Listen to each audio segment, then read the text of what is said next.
तुम्हाला माहित आहे का, चंद्र दिवसा कुठे जातो? एकदा मॉन्टू सकाळी उठला. त्यानं आकाशात पाहिलं, पण चंद्र गायब. मॉन्टू म्हणाला, अरे, चंद्र कुठे गेला? तो पळून गेला का? तेवढ्यात ढग आलं. तो हळूच हसला आणि म्हणाला, "श्श, चंद्र लपलाय."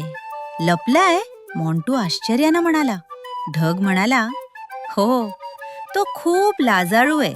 दिवसा सूर्य खूप तेजस्वी असतो ना, म्हणून चंद्र ढगांमागे लपतो. मॉन्टू हसू लागला.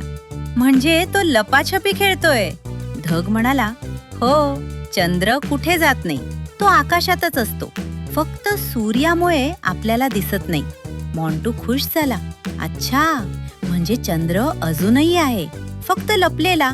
आणि त्या दिवसापासून मॉन्टू रोज आकाशात बघतो. आज चंद्र कुठे लपलाय